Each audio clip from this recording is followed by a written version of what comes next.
देखो क्या समतनाथ भगवान का अतिशय है। वो मूर्ति भी बहुत अतिशयकारी है। छोटी सी मूर्ति है, फाल्गुन शुद्ध तीज को प्रकट हुई और जब उसके मंदिर बनाने की बात आई तो बड़े अतिशय उनके अनगिनत खम्भों का मंदिर है। और उसी फाल्गुन शुद्ध तीज को अपने भगवान यहाँ पर आए, प्रकट हुए शांतिनाथ। अब तिथि तो अपन को शुभ मिल गई, लेकिन मंदिर भी अनगिनत खम्भों का बनना चाहिए। मैं कोई कहानी वैसे ही नहीं सुना रहा हूँ, उसमें कोई ना कोई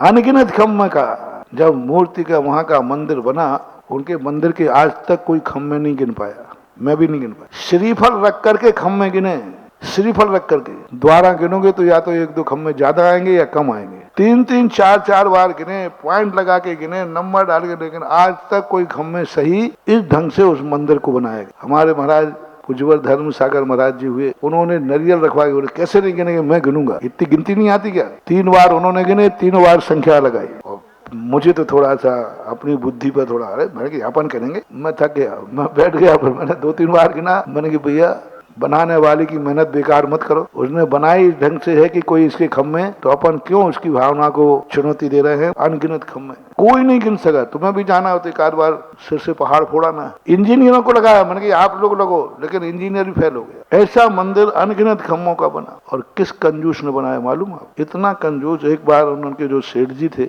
वो घी का व्यापार था और उन्होंने शिल्पी को बुलाया। शिल्पी, एक छोटा सा झोपड़ा था उनका, चैत्यालय था, तो उन्होंने कहा नहीं बड़ा मंदिर बनना चाहिए। तो जब शिल्पी आया, उस समय सेठ जी घी में एक मक्खी गिर गई थी, तो झरिया से निकाल कर पंखों का घी निकाल रहे थे यूं करके। वो चम्मच होते ना, चम्मच से झरिया, तो यूं निकाल रहे थे।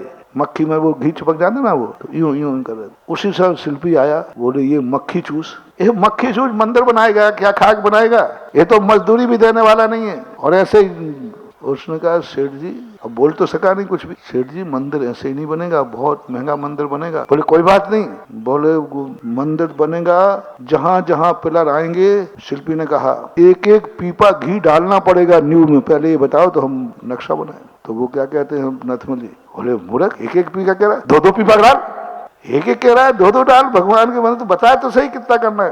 अब उसका दिमाग चकरा गया। जो व्यक्ति मक्खी के पंखों का घी निकाल रहा है, वो 2-2 पीपा कैसे डालेगा? उन्होंने कहा सेठ जी ऐसी बातें नहीं कहीं, सही में होगा यदि मेरे से बनाना है। बोले इसलिए तो तुझे बुलाया, तू प्रसिद्ध है। बोले साहब वो डलेगा। गड्ढे खोदना शुरू हुए और सेठ जी ने सब गड्ढों में 2-2 पीपा रखवा दिए और सब खोल के व्यक्ति खड़े कर दिए। शिल्पी ने साहब मैं मंत्र बोलूंगा, पीपा डालना है। बोले हाँ तैयार है। अब वो पागल हो गया मिस्त्री कि आखिर इनकी ये बनियों की गहराई कैसे नापूं। इधर देखो तो मक्खी के पंखों में से बूंद बूंद निकाल रहा है, इधर 2-2 पीपा डालने को तैयार है। मिस्त्री आकर के सेठ के पैरों में गिर गया, सेठ जी रहस्य क्या है ये बता। मक्खी में से पंखों में से घी निकाल रहे हो और यहाँ तुम 2-2 पीपा रख रहे हो, क्या बात है? बोले भाटा बुद्धि है ना, पत्थर जड़ बुद्धि, तुम्हें समझ में नहीं आएगा हम बनियों का रहस्य। कर्म के क्षेत्र की बात आए तो हम एक एक बूंद को इकट्ठा करते हैं, और धर्म के क्षेत्र की बात आए तो भंडारे खोल देते हैं। हम बनिया लोग 1 आने की पाई मिलाने के लिए 4 आना का दीपक खर्च कर देते हैं, लेकिन जब तक 1 आना की पाई नहीं मिलेगी, पाई कितने की है? 1 आने की, और घी कितने का चल रहा है? 4 आने का। पैरों पे गिर पे बोले साहब घी मत डालो, ऐसी ऐसी बात थी, ऐसे ऐसा हमने कहा, आपकी परीक्षा।